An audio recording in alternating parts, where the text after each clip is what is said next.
Hey there guys, today we're going to be breaking and boning a duck and also covering off one of my favourite recipes using the duck leg.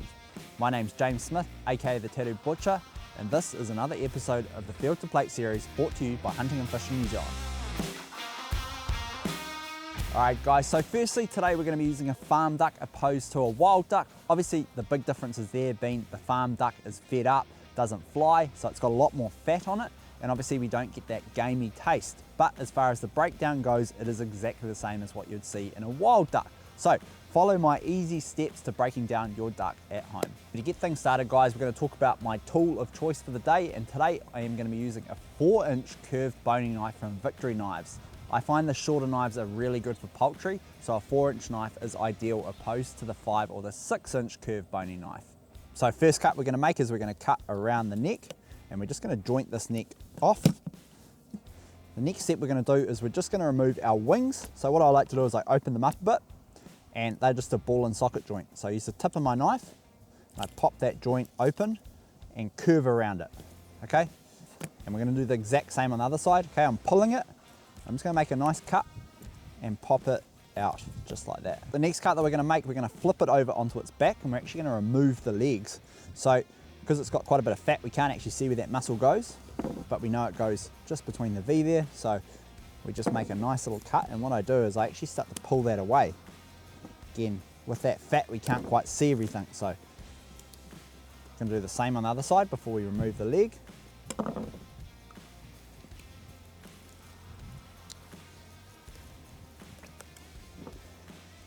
avoid cutting into the breast, so stick hard up against it.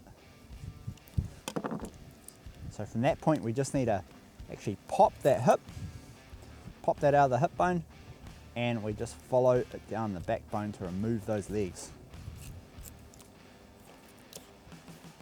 Okay, and we've removed leg number 1. Do the same on the other side. Again, hard on that backbone. And we'll remove leg number 2.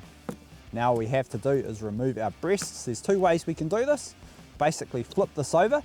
You have a nice little line down the middle. We can mark down that line there, or we can go from the top side. I prefer to go to the top side. Just gets a little bit more meat off the top of the back there. And all I'm doing is I'm just following down that rib cage just with the tip of my knife. Okay, and we basically just follow the whole way around until we get to our breastbone. Okay, we mark hard up against that breastbone. We also have a wishbone that sits just in here. It's like our collarbone, so we just pop that out. Okay, use the top of our knife there, and then we do the exact same on the other side. Just avoiding any of those bones. We want to make sure that we don't get those bones stuck in the breasts. So we'll go back and check that later too in case we have, and then break through that. Okay, once we've marked all the way down, then we can basically just pull that frame out and then cut that breastbone out. We also just want to remove our wishbone, so we cut that out, and then we go back, just check that no little loose bones are in our breasts.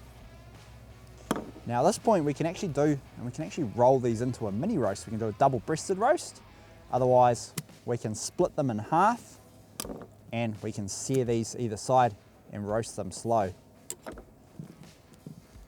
So those are our boneless breasts.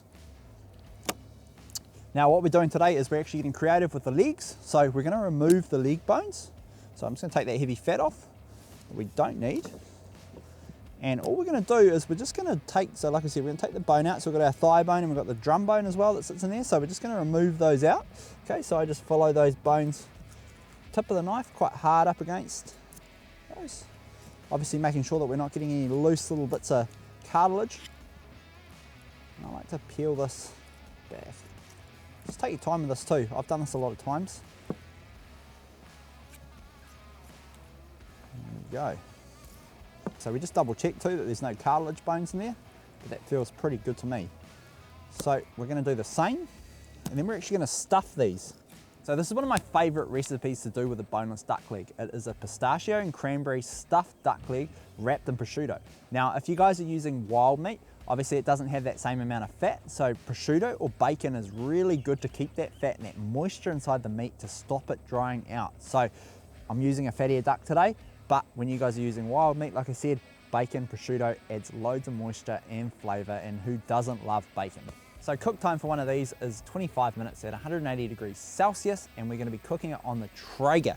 Also, we want to cook fat side down, guys, so we get that nice crispy duck fat that everyone loves.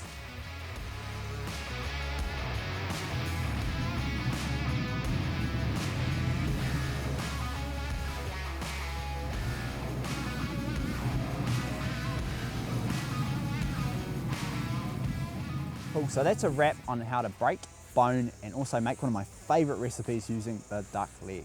Thanks for tuning into this episode of Field to Plate, brought to you by Hunting and Fishing New Zealand.